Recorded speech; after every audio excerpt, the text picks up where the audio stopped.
Assalamualaikum. We were discussing about glycogenolysis. The third and final step of glycogenolysis is the formation of free glucose and glucose 6-phosphate.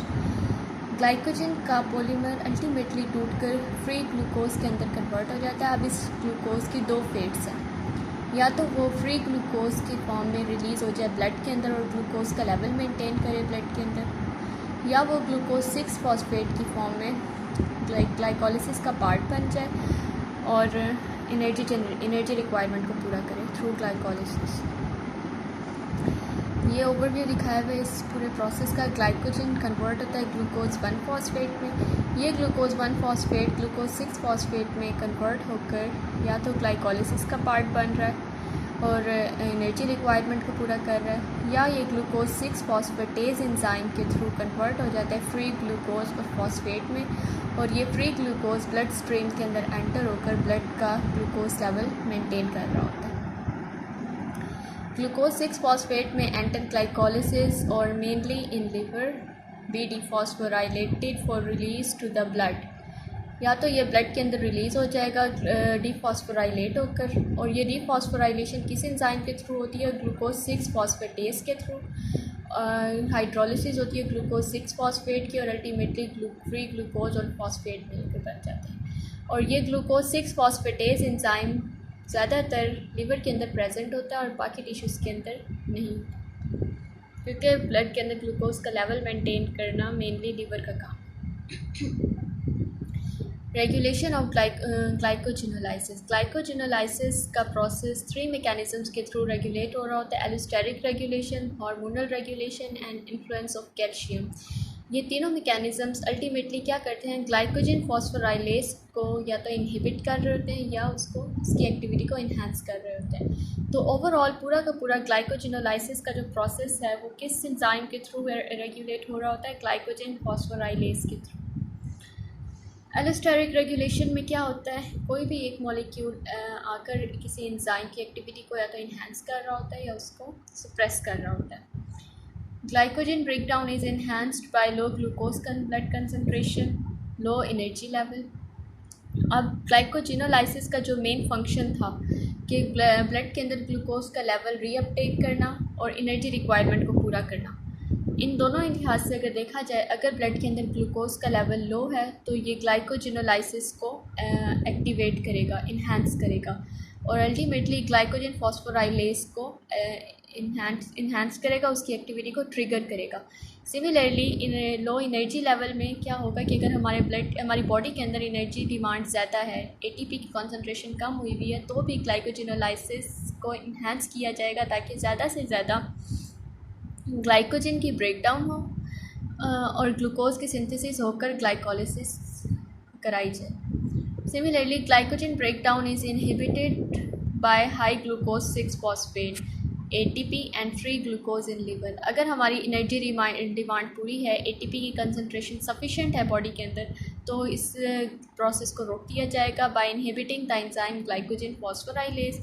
और अगर हमारे blood के अंदर glucose का level maintain है, normal level maintain हो चुका है, तो फर्दर ग्लाइकोजेनोलाइसिस नहीं होगी, उसको इनहिबिट कर दिया जाएगा by inhibiting the enzyme glycogen phosphorylase.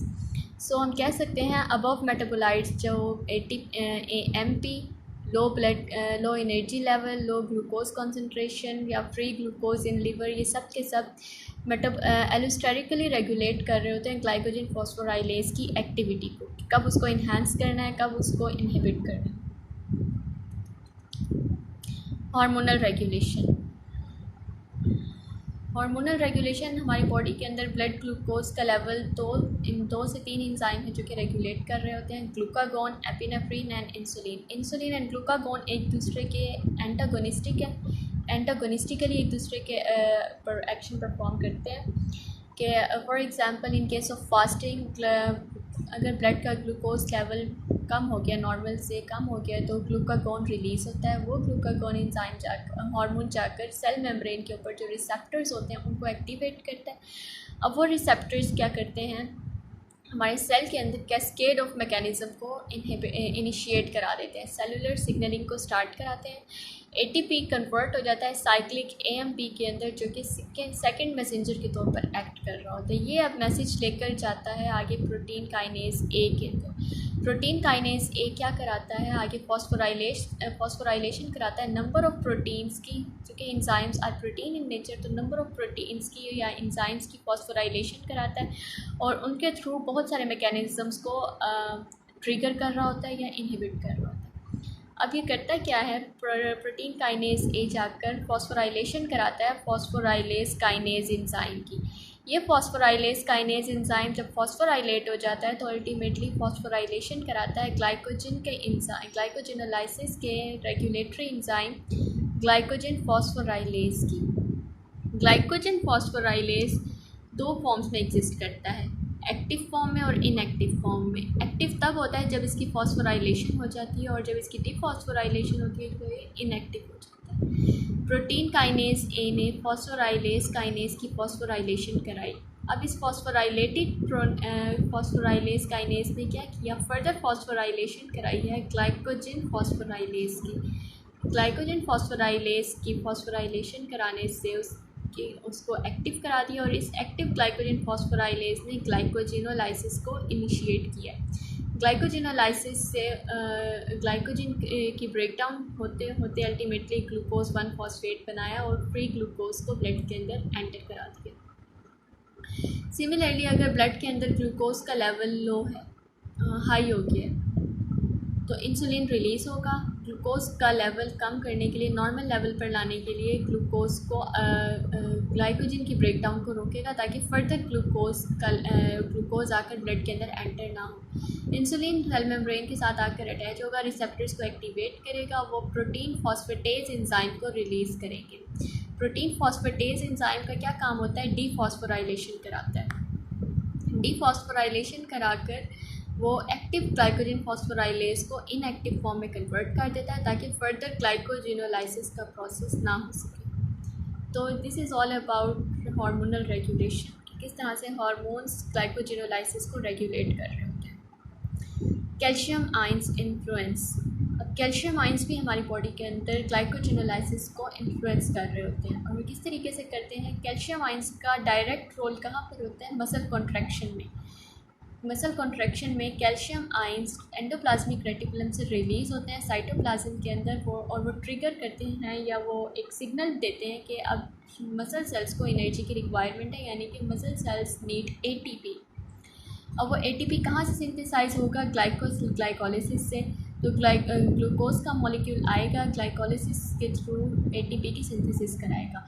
अब इस सब मैकेनिज़्म के लिए भी हमें ग्लाइकोजिनोलाइसिस को इनिशिएट कराना है ताकि ज़्यादा से ज़्यादा ग्लूकोज के मॉलिक्यूल्स फ्री होकर सेल के अंदर आएँ और ग्लाइकोलिसिस कराएं। तो होता क्या है, नर्वस स्टिमुलस आता है, हमारे न्यूरॉन्स मैसेज कन्वे करते हैं मसल सेल्स को कि मसल कॉन्ट्रैक्शन करानी है। तो मसल्स को कॉन्ट्रैक्ट कराने के लिए कैल्शियम आयंस रिलीज़ होते हैं एंडोप्लाज्मिक रेटिकुलम से साइटोप्लाज्म के अंदर। अब ये कैल्शियम आयंस क्या करते हैं, फॉस्फोराइलेशन करा देते हैं ग्लाइकोजन फॉस्फोराइलेज की। ग्लाइकोजन फॉस्फोराइलेज एक्टिव फॉर्म में जाकर ग्लाइकोजन को ग्लूकोज 1 फॉस्फेट में कन्वर्ट कर देता है और ये glucose 1 phosphate ultimately glucose 6 phosphate में कन्वर्ट होकर ग्लाइकोलिसिस का पार्ट बनकर ATP की सिंथेसिस कराता है। So this is all about calcium ions influence on glycogenolysis, and this is all about glycogenolysis and its regulation. I hope you all got my point that I was going to discuss with you, and you can ask any question if you have any queries. Thank you so much.